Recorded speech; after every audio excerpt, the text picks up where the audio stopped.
Cheque bounce का case एक ही point पर डिसाइड हो सकता है। जैसा कि जो चेक बाउंस केस है वो ज़्यादातर टेक्निकल है या फिर लीगल है और एक ही पॉइंट पर उसको डिसाइड किया जा सकता है।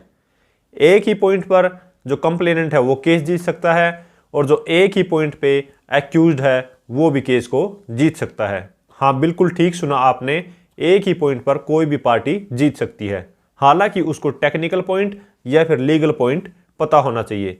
और ये जो पॉइंट है ये ऑनरेबल सुप्रीम कोर्ट ने डिसाइड कर दिया है कि एक ही पॉइंट पे कंप्लेनेंट या फिर एक्यूज्ड जीत सकता है। सो फ्रेंड्स, मैं हूं एडवोकेट मोहित और आप देख रहे हैं हमारा चैनल मोहित सिंह रूल। अगर आपने ये चैनल अभी तक सब्सक्राइब नहीं किया तो चैनल को सब्सक्राइब कर लीजिए, क्योंकि चेक बाउंस से रिलेटेड बहुत ही बढ़िया कंटेंट इस चैनल पे आने वाला है। सो फ्रेंड्स, बिना किसी देरी के चलिए वीडियो शुरू करते हैं।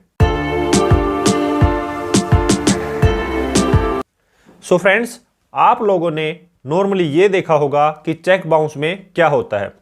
चेक बाउंस केस में मान लीजिए एक कंप्लेनेंट ने एक्यूज्ड को पैसा दिया। अब पैसा देने के बाद उसने वो पैसे की डिमांड की कि मेरा जो पैसा है वो वापस लौटाया जाए। अब इस सिचुएशन में एक्यूज्ड क्या करता है कि वो चेक दे देता है कि मैंने चेक दिया है, आप ये चेक लगा सकते हैं, ये जो है क्लियर हो जाएगा। अब कंप्लेनेंट उस चेक को लगाता है। चेक को लगाने के बाद वो चेक जो है वो बाउंस हो जाता है। किसी भी रीजन से फंड्स इनसफिशिएंट है या फिर अकाउंट क्लोज्ड है, अकाउंट ब्लॉक्ड है, काफ़ी रीजन से जो है पेमेंट स्टॉप्ड है, काफ़ी रीजन से ये चेक जो है वो बाउंस हो सकता है और हो भी जाता है। अब कंप्लेनेंट क्या करता है, वो देता है लीगल नोटिस। लीगल नोटिस के बाद भी अगर एक्यूज्ड पैसा ना दे तो कंप्लेनेंट जो है वो केस डाल देता है। अब इस सिचुएशन में जो कंप्लेनेंट है वो प्रूव कर देता है कि मैंने इसको पैसा दिया था, या कैश में तो उसकी रसीद ली थी, या किसी के सामने दिया था, या फिर इसके बैंक अकाउंट में ट्रांसफर किया था। अब कंप्लेनेंट ने प्रूव कर दिया और उसके पास चेक भी है, तो प्रूव करने के बाद एक्यूज के पास कोई भी ऐसा डिफेंस नहीं बचा कि वो ये डिसप्रूव कर सके कि मैंने ये पैसा नहीं लिया था या फिर मेरा चेक मिसयूज हुआ है। तो इस सिचुएशन में जो कंप्लेनेंट जीत जाता है। अब दूसरा क्या है कि कंप्लेनेंट ने एक्यूज को पैसा दिया और एक्यूज ने चेक दिया, चेक जो है वो बाउंस हो गया है, लेकिन चेक बाउंस का केस चलने के बाद एक्यूज्ड ये प्रूव कर देता है कि मैंने जो पैसा वो रिटर्न कर दिया है, या फिर जो मेरा चेक है वो मिसयूज हुआ है, या फिर वो गुम हो गया था, तो इस वजह से इसने मिसयूज कर लिया है। अगर एक्यूज्ड ये प्रूव कर देता है कि पैसा रिटर्न है या फिर चेक मिसयूज है या फिर कोई लाइबिलिटी नहीं बनती, तो उस सिचुएशन में एक्यूज्ड जो है वो जीत जाता है। आपने ये ही दो नॉर्मली पॉइंट देखे होंगे। अब मेन चीज क्या है कि अगर मान लीजिए कंप्लेनेंट कहता है कि मैंने पैसा एक्यूज्ड को दिया है और एक्यूज्ड कहता है कि मैंने पैसा इससे नहीं लिया है, अब क्या है? अब कंप्लेनेंट के पास कोई भी रिकॉर्ड नहीं है सिंगल कि मैंने पैसा जो वो दिया है, और एक्यूज्ड के पास भी ये कोई सिंगल प्रूफ नहीं है कि मैंने पैसा नहीं लिया है। तो अब इस सिचुएशन में क्या होगा? अब इस सिचुएशन में चेक बाउंस के केस को कौन जीतेगा? अब यहां पर कोई भी रिकॉर्ड नहीं है कि पैसा दिया है या फिर लिया है। एग्जाम्पल के तौर पे हम एक अमाउंट ले लेते हैं। मान लेते हैं कि कंप्लेनेंट कहता है कि मैंने जो एक्यूज से 5 लाख रुपए लेने हैं और ये जो चेक मेरे पास है ये 5 लाख का बाउंस हो चुका है। अब कंप्लेनेंट ने अपनी गवाही कराई और सिर्फ ओरली उसने ये गवाही दी है कि मैंने जो 5 लाख रुपए एक्यूज को दिया था, इसके अलावा कोई भी उसने प्रूफ नहीं लगाया, कोई भी अपनी जो एविडेंस में अलग से कोई पर्सन बुलाया, कोई भी सिंगल एक प्रूफ उनके पास ये नहीं है कि मैंने 5 लाख रुपए एक्यूज को दिए हैं। अब क्या हुआ? अब एक्यूज की गवाही की बारी आई। उसने भी एक्यूज ने खुद का सिर्फ ओरली स्टेटमेंट दिया है कि मैंने कोई भी 5 लाख रुपए नहीं लिया है।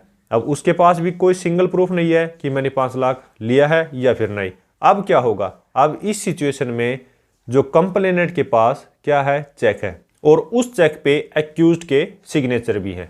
अब क्या होता है कि लॉ में ये प्रिजम्पशन दी गई है, सेक्शन 138 डील करता है चेक बाउंस से और सेक्शन 139 डील करता है प्रिजम्पशन से, कि जिस पर्सन के पास वो चेक है तो उसकी फेवर में ये प्रिजम्पशन मान ली जाती है, ये प्रज्यूम कर लिया जाता है कि इसने जिससे चेक लिया है तो उस एक्यूज की कोई ना कोई लायबिलिटी बनती है। अब यहाँ पर सेक्शन 139 जो है वो पावर में आता है। पावर में क्या है कि वो कोर्ट को प्रज्यूम करना पड़ेगा कि जिस पर्सन के पास वो चेक है तो उसने ये चेक जिससे भी लिया है तो उसकी कोई ना कोई लीगल लायबिलिटी है, तभी ये इसकी कस्टडी में चेक आया है। क्योंकि अब उसके फेवर में क्या क्या है, एक तो उसके पास चेक की कस्टडी है कि वो चेक उसके पास आया कैसे, एक्यूज ने दिया होगा या फिर कहीं दूसरी वजह से आया है, गुम होने की वजह से उसको मिल गया है, या फिर उसने चोरी की है, तो वो एक्यूज को प्रूव करना है, जो कि एक्यूज कुछ भी प्रूव नहीं कर पाया। अब सिर्फ सिचुएशन क्या है कि कंप्लेनेंट के पास चेक भी है और उस चेक पे एक्यूज के साइन भी हैं।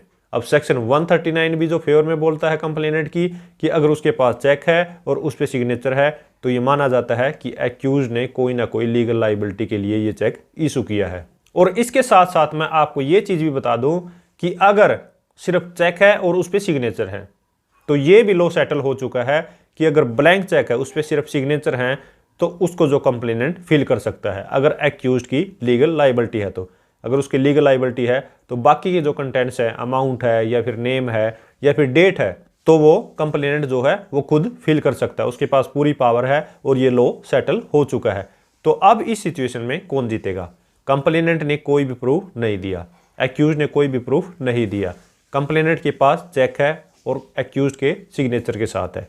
तो अब यहाँ पर प्रिजम्पशन की वजह से कंप्लेनेंट जो है वो केस जीत जाएगा। हाँ बिल्कुल ठीक सुना आपने, बिना प्रूफ के भी वो ये केस जीत सकता है। और ये जो पॉइंट है ये ऑनरेबल सुप्रीम कोर्ट ने डिसाइड कर दिया गया है। लेटेस्ट एक जजमेंट आई है बसलिंगप्पा वर्सेस मुदीसप्पा, 2019 में जजमेंट आई थी, तो इसमें ये पॉइंट डिस्कस हो चुका है। और साथ में ही एक मुकेश कुमार नाम की भी जजमेंट है, उसमें भी ये पॉइंट डिस्कस हो चुका है कि सेक्शन 139 जो है वो कंप्लेनेंट के फेवर में जाता है अगर उसके पास चेक है और एक्यूज के सिग्नेचर हैं तो। सो फ्रेंड्स, इस वीडियो से हमें दो बातें जानने को मिली। एक तो ये कि बिना प्रूफ के भी चेक बाउंस का केस जो है वो जीता जा सकता है, और दूसरा कि अगर आपके पास ब्लैंक चेक है और उस पर एक्यूज के सिग्नेचर हैं तो आपको अगर उसकी लीगल लायबिलिटी बनती है तो आपको अथॉरिटी है कि आप बाकी के जो कंटेंट्स हैं चेक में, अमाउंट या फिर नेम या फिर डेट, वो फिल कर सकते हैं। सो फ्रेंड्स, ये थी वीडियो जिसमें आपने जाना कि चेक बाउंस का केस सिर्फ एक लीगल पॉइंट पे कैसे जीता जा सकता है। सो फ्रेंड्स, अगर ये वीडियो आपको अच्छी लगी है तो लाइक कीजिए, शेयर कीजिए, और अगर आपने चैनल अभी तक सब्सक्राइब नहीं किया तो चैनल को सब्सक्राइब कर लीजिए, क्योंकि चेक बाउंस से रिलेटेड बहुत ही बढ़िया कंटेंट इस चैनल पे आने वाला है। Thank you so much, bye bye.